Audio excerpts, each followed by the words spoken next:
el hombre imaginario. Por eso es que en este horario el Camporán manifiesta con una clara propuesta de amor y de poesía, mezclando sabiduría con la cabeza bien puesta.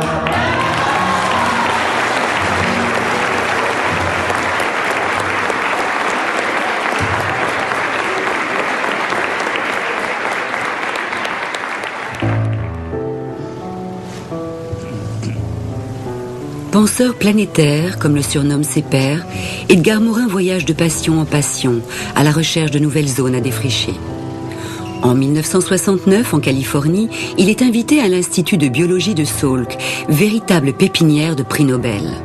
Son ami Jacques Monod lui propose de réfléchir aux liens possibles entre sciences humaines et sciences exactes. Et là, il s'opère un virage, parce que à cette époque-là, non seulement je prends connaissance des transformations qu'a connues la biologie, mais surtout, je découvrais des types de pensées que j'ignorais.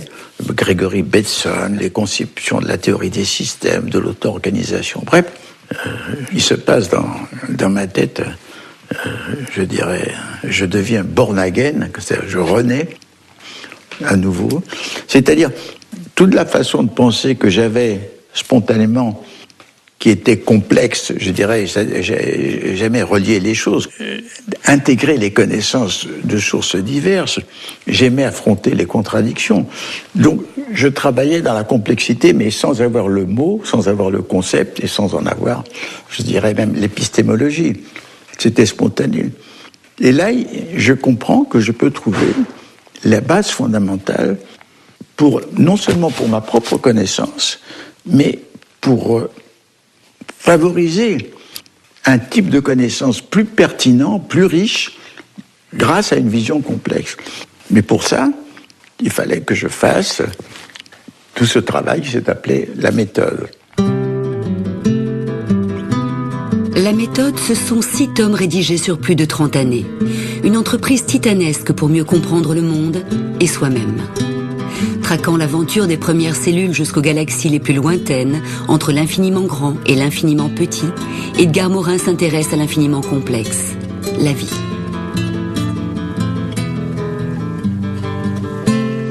Pas encore bien vu.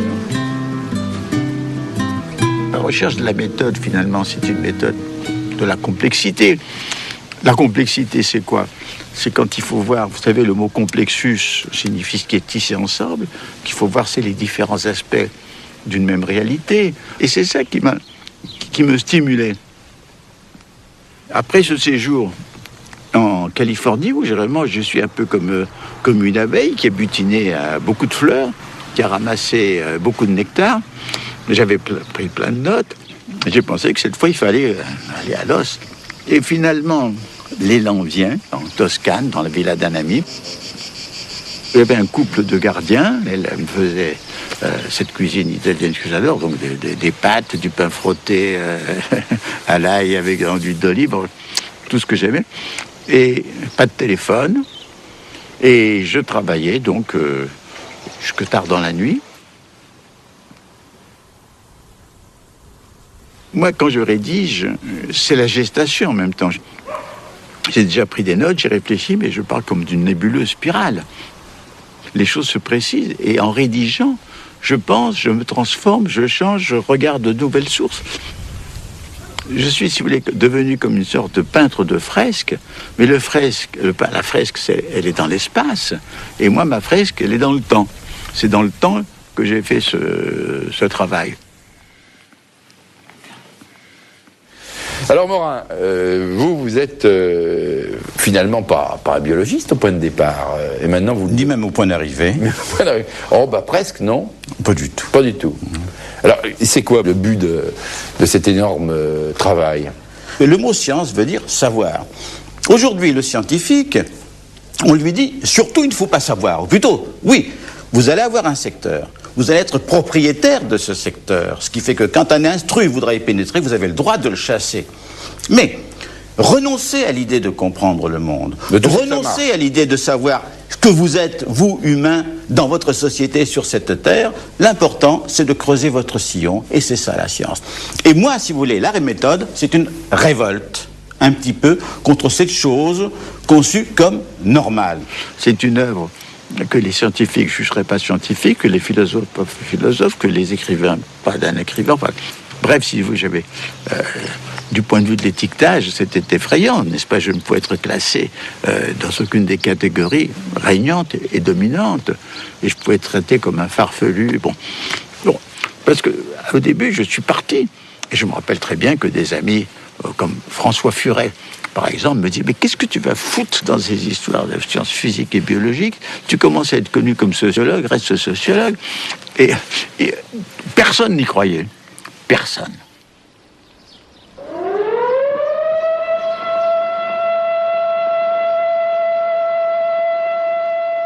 Monsieur, s'il vous plaît, êtes-vous heureux? Il m'a dit qu'est-ce que ça peut vous foutre. S'il vous plaît, monsieur. Êtes-vous heureux? N'ayez pas peur, on ne veut pas vous faire de mal. Madame, s'il vous plaît. Pas le temps, je fatigue déjà beaucoup, alors là... Est-ce que vous êtes heureux, monsieur? Oh, ne parlez pas tout ça. Monsieur, s'il vous plaît, est-ce que vous êtes heureux? Toujours, oui. C'est vrai? Oui, oui.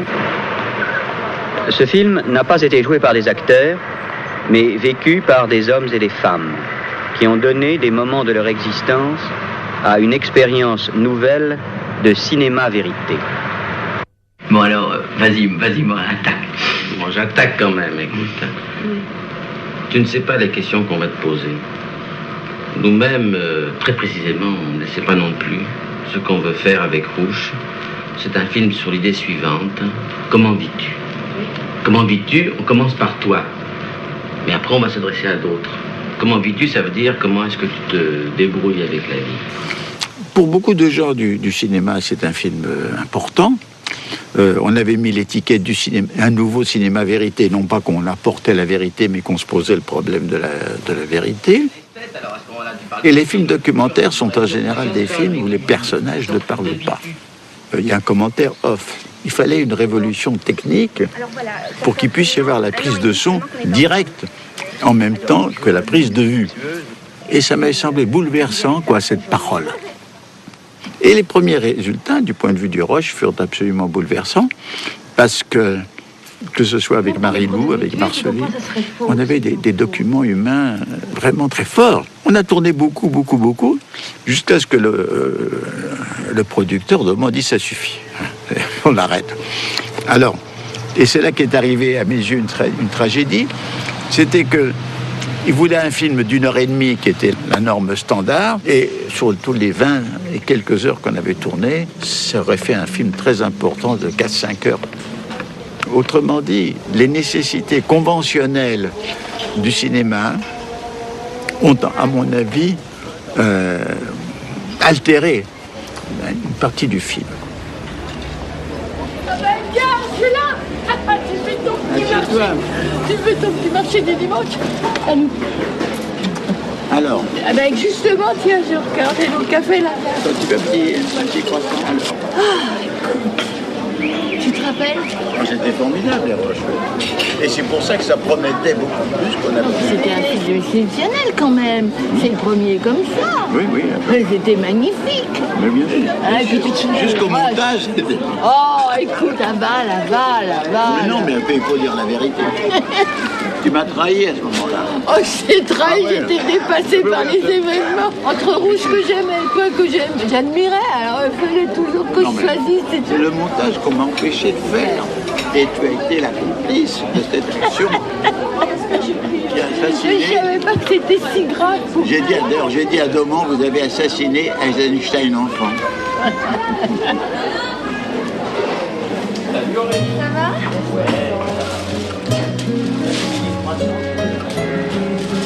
Edgar Morin a eu envie de continuer à faire du cinéma.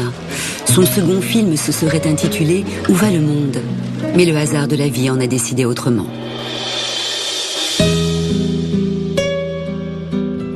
Edgar Naoum est né à Paris le 8 juillet 1921. Il est le fils de Vidal Naoum et Luna Beressi. je suis comme chacun. Je veux la vérité. Je ne veux pas me tromper. J'étais très sensible, enfant, au mensonge. Parce que, au lieu de me dire, quand ma mère est morte, qu'elle était morte, etc., on m'a raconté des salades, qu'elle était partie en cure, qu'elle était partie en voyage, et après qu'elle avait été voyager au ciel. Enfin, des inepties que le thésien, un gamin de 9 ans, peut comprendre. Il sait qu'on lui ment. Et je veux dire que c'est une chose. Et moi, j'ai beaucoup souffert qu'on ne m'ait pas dit la vérité, parce que la vérité, ça aurait été me permettre de dire au revoir à ma mère en me faisant assister à ses funérailles.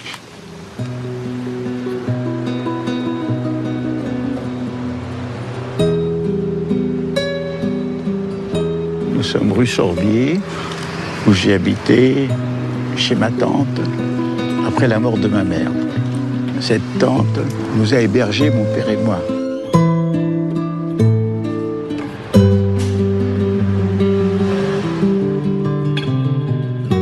Évidemment, j'ai eu une période qui était à la fois très dure.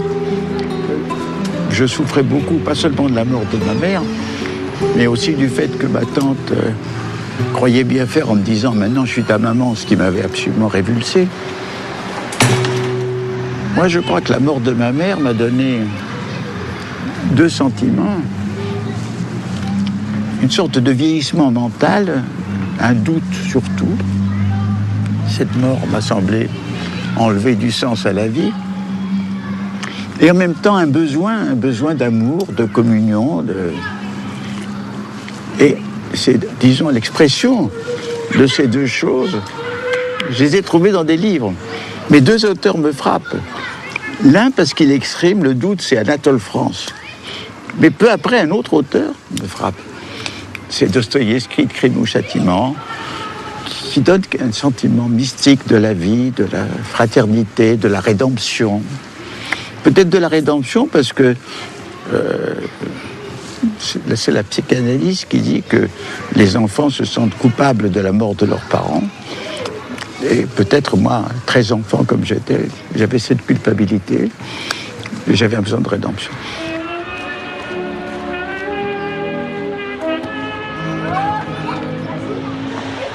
Quand elle eut 20 ans, sa vieille maman lui dit un jour tendrement. Cette obsession de mon père de me protéger venait du fait que j'étais fils unique. Donc, je comprenais son souci, n'est-ce pas? Mais à force de vouloir protéger quelqu'un, on le tue, n'est-ce pas? Bon. Enfin, il ne m'a pas tué. La question de son identité était très curieuse. Moi, quand on me demandait d'où est-ce qu'il vient ton père, je disais Salonique. Ah ben il est grec, ah ben non, parce que c'était l'Empire ottoman. Alors il est turc, ah ben non, non. Mais alors, il est italien, mais pourquoi? Alors, bref, il y avait... Mon père, il était tout à fait à l'aise dans toutes ses identités. Et moi, j'étais très troublé, mais maintenant, je suis très content. Je suis très content, parce qu'en plus, c'était des séfarades, c'est-à-dire l'origine, c'était des Juifs d'Espagne et du Portugal qui avaient quitté l'Espagne, qui étaient allés en Toscane. En plus, c'était une famille très laïcisée. Et moi qui étais tellement loin de lui, quand j'étais enfant, quand j'étais gamin, ben, je l'ai de plus en plus compris et apprécié, peut-être un peu trop tard. Et quand j'ai fait ce livre, j'ai fait pourquoi? Parce que quand il est mort, j'ai voulu lui faire un monument vrai, une statue réaliste, pas un truc idéalisé. Et de faire ce livre, ça m'a fait beaucoup de bien. Je crois que je l'ai fait dans la joie et dans les larmes. Je l'ai ressuscité. Et voilà. Edgar Morin a eu 2 filles, Véronique et Irène. Vidal et les siens, c'est un livre écrit en collaboration avec Véronique, la cadette.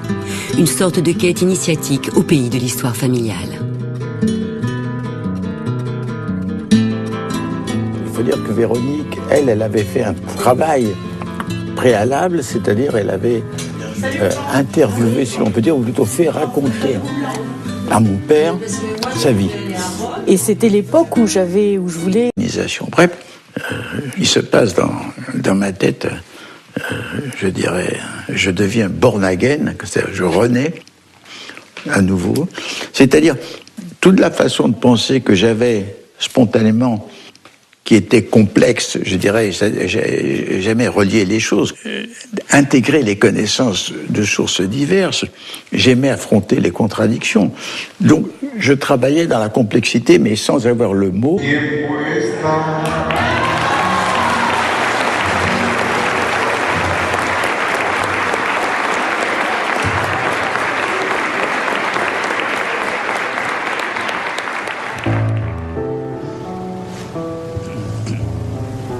Penseur planétaire, comme le surnomment ses pairs, Edgar Morin voyage de passion en passion, à la recherche de nouvelles zones à défricher.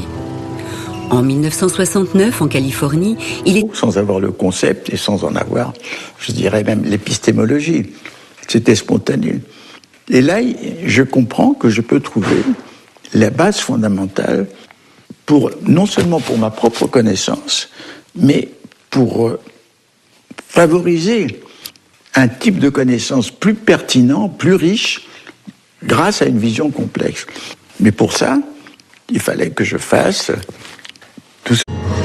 Es el hombre imaginario, por eso es que en este horario Edgar Morin manifiesta con una clara propuesta de amor y de poesía, mezclando sabiduría con la cabeza. est invité à l'Institut de biologie de Salk, véritable pépinière de prix Nobel. Son ami Jacques Monod lui propose de réfléchir aux liens possibles entre sciences humaines et sciences exactes. Et là, il s'opère un virage, parce que à cette époque-là, non seulement je prends connaissance des transformations qu'a connues la biologie, mais surtout, je découvrais des types de pensée que j'ignorais. Gregory Bateson, les conceptions de la théorie des systèmes, de l'auto-organisation.